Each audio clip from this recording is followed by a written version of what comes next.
When Mrs. Hughes looked at her son, who was carefully arranging food in the refrigerator, she sighed and said, "James, it's hard for you. I don't know how else to help you. After all, my father and I also do not earn that much, and we pay for the apartment. But it's easier for us because we have a stable pension, and you have new hardships at your factory every month.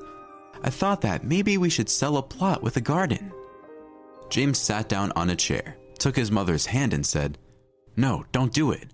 The garden is vital because carrots, beets, greens, cabbage, and much more grow there. And all this in the store costs money. Maria needs vitamins every day. We can't feed her with cereals alone. Now, I don't earn that much, but over time, the situation will definitely change."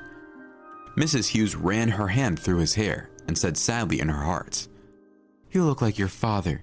He too was content with little. I remember Michael bringing homemade food to the wedding table instead of store-bought drinks and delicacies, and all the guests were satisfied.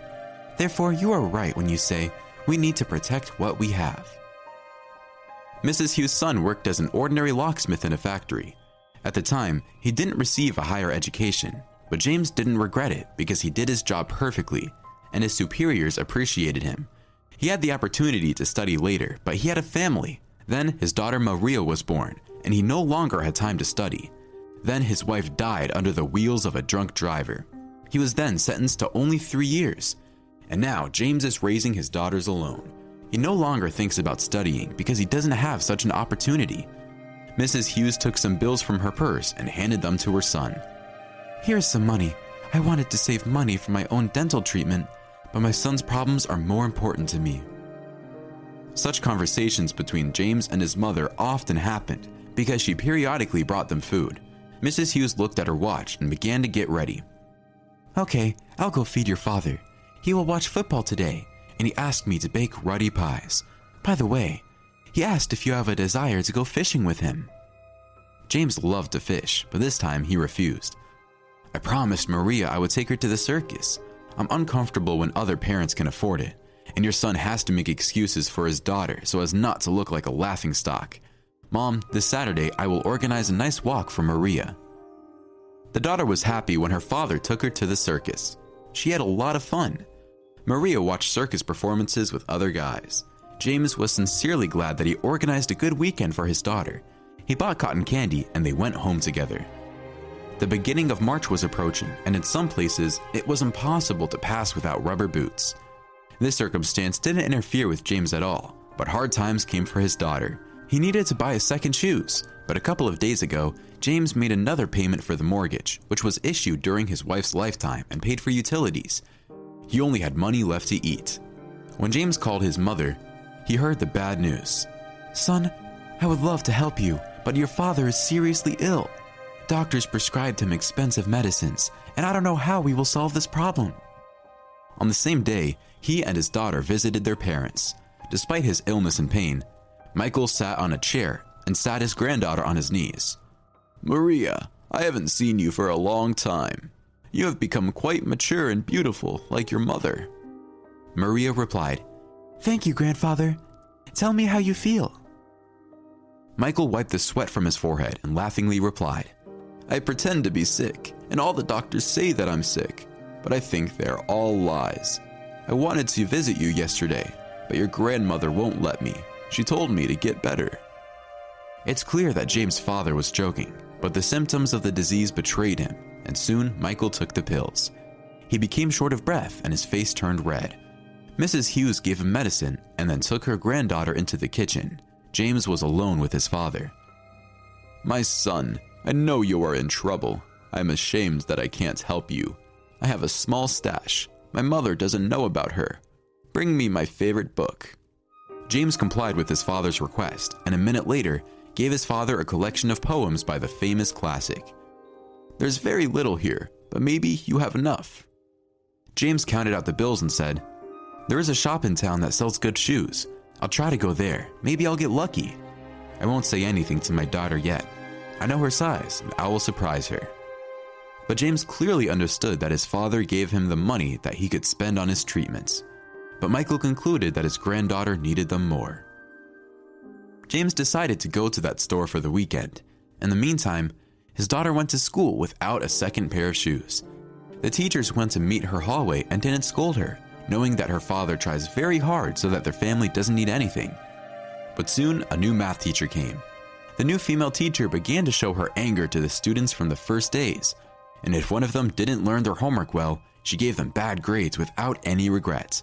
And only Maria has been lucky so far, because she had excellent academic performance and excellent knowledge of the subject. The girl not only studied well, she wanted to achieve the highest performance. And almost all the teachers appreciated it, except for the new female teacher, Mrs. Roberts. She hated Maria even more because of this. After all, she couldn't give her a bad mark.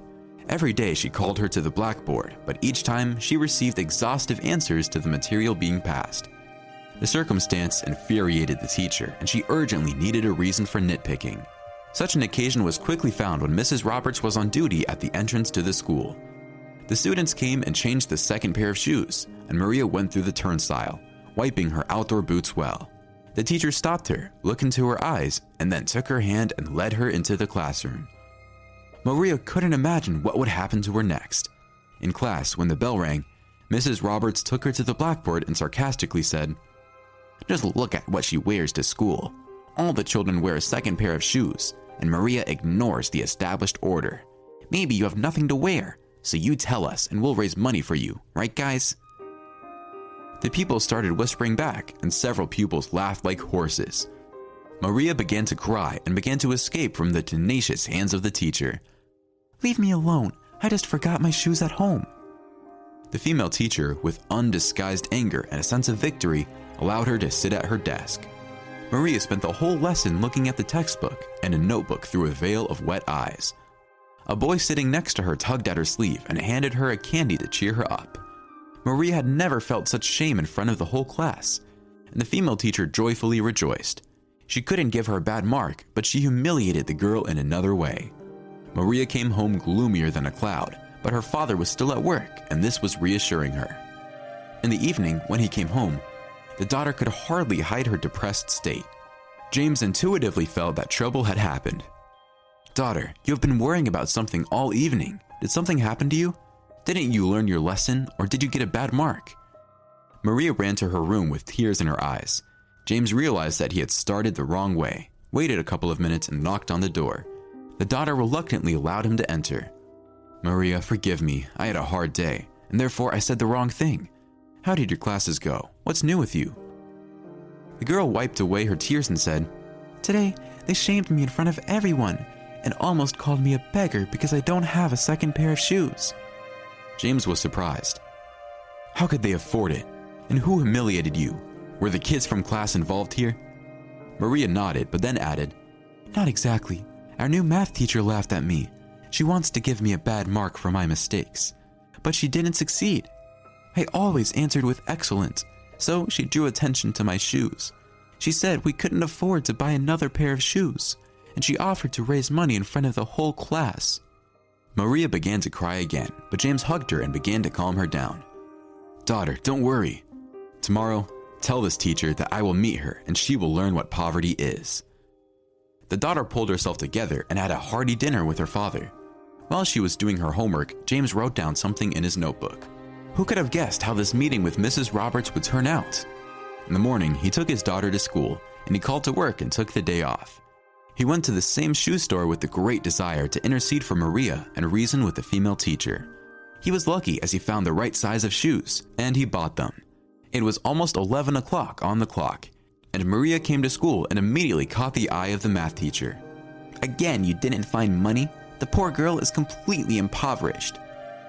Maria said in response, "My dad will come to school today. He wants to talk to you, and you will know what justice is." Mrs. Roberts pulled her aside and quipped, "Are you trying to scare me? Let your father, collective farmer, come. We will laugh at him with the whole class." Maria almost burst into tears. She felt so sorry for her father that she could hardly contain herself. The girl pulled her hand back and went to class. According to the schedule, mathematics was the 4th lesson. When James came to school, he easily found the class in which his daughter was supposed to be. He understood that a lesson was going on now, but he couldn't wait and went into the classroom. "Hello everyone. Maria, I brought you shoes. You forgot them at home." Mrs. Roberts expected to see something like a simple man, dressed cheaply and gloomily, but she saw a man in a suit that fit him perfectly. Even the pupils in the class opened their mouths and looked at James. He turned to the female teacher and said, "I can see from your expression that you are a little confused. I dare say that I too am a little discouraged, because you are dressed in such outdated clothes that my grandmother used to wear in ancient times. You don't follow fashion at all. Maria, try on some shoes. I shouldn't have made a mistake." The daughter went up to her father, hugged him, and cried, "Dad, thank you for having me." At that moment, even those people who had previously laughed at her became quiet and began to point their fingers in the direction of Mrs. Roberts.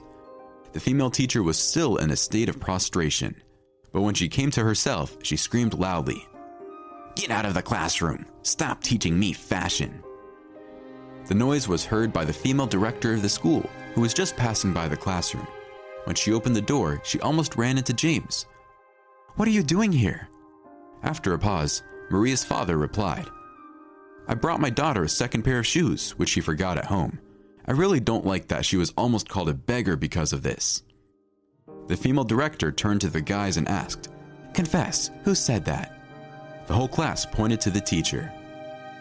"Mrs. Roberts, I didn't expect this from you. What do you allow yourself? You work with us for a short time and already humiliate children." The blushing female teacher sat down on a chair. James wanted to leave, but the female director stopped him. "Sorry that you had to go through with this. We know your family well and how you tried for Maria. This will not happen again, and we will punish the culprit." After that, even those children who had previously tried to harm her in every possible way began to respect Maria. Mrs. Roberts was severely reprimanded and added unpaid study hours. As a result, she resigned of her own free will and left the walls of the school a month later. Maria became even more proud of her father because he actually proved that he was able to stand up